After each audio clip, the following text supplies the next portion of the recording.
Prayer means you're telling God what to do.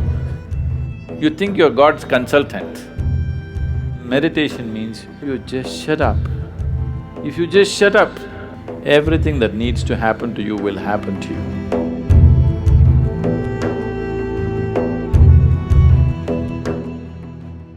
So touching that dimension which is beyond the physical means you want to touch that dimension which is the basis of the physical.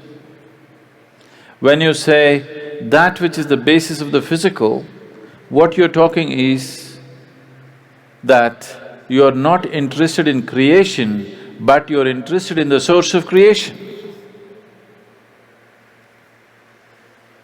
There, if you go and stand in front of the Creator, at least there you must keep your ideas down, isn't it? Your ideas must be kept down for some time when the Creator is here, isn't it so? Isn't he the biggest idea? It's like, there was a man in Pennsylvania, where are you from? Ah. It rains, it doesn't flood there.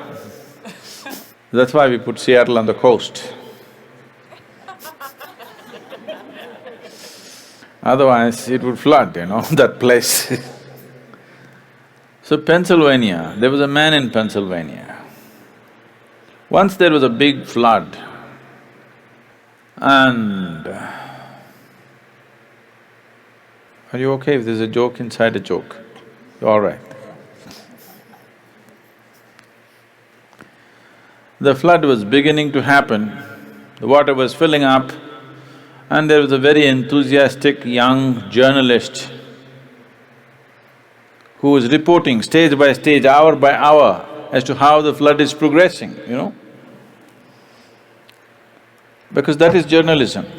Somebody is drowning, report to the world, this man is drowning, look at him drowning, take it on the video and show it to everybody how a man drowns.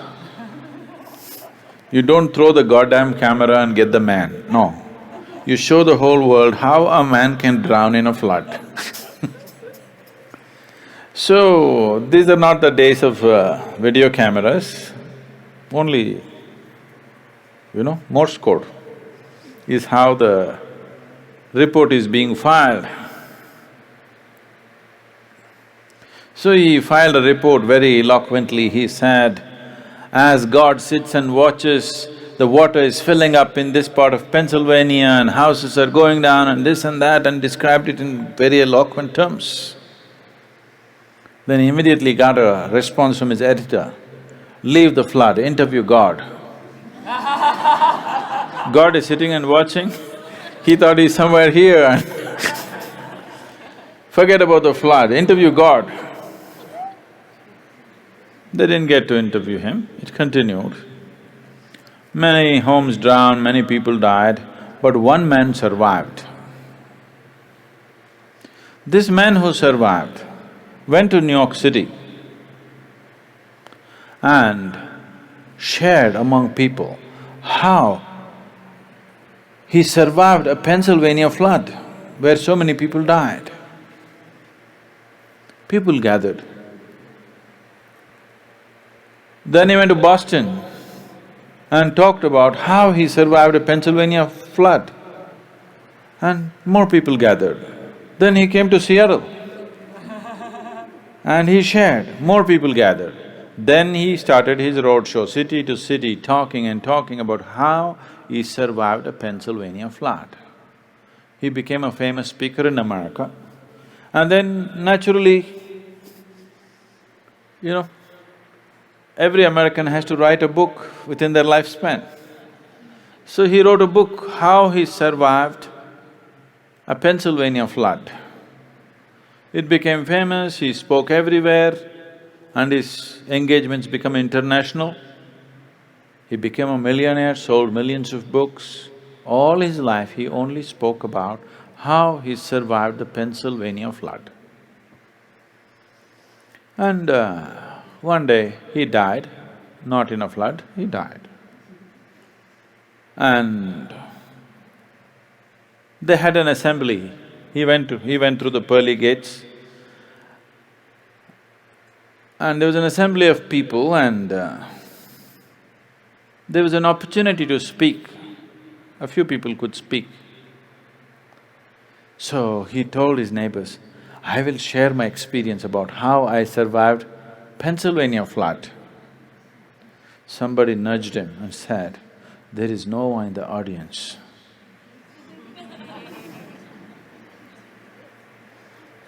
Okay? So, now you don't go stand in front of that which is the basis of creation and throw your ideas at him. You are his idea. Yes? You are just a figment of his idea. If he withdraws his idea, you're gone. So you don't put your ideas. So this is the essence of meditativeness. Prayer means you're telling God what to do.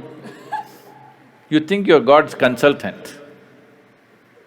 Meditation means you have understood your limitations. Now you just shut up. If you just shut up on all levels, everything that needs to happen to you will happen to you.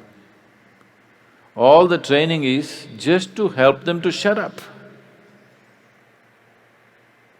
That you don't throw your silly ideas at the Creator, you just shut up.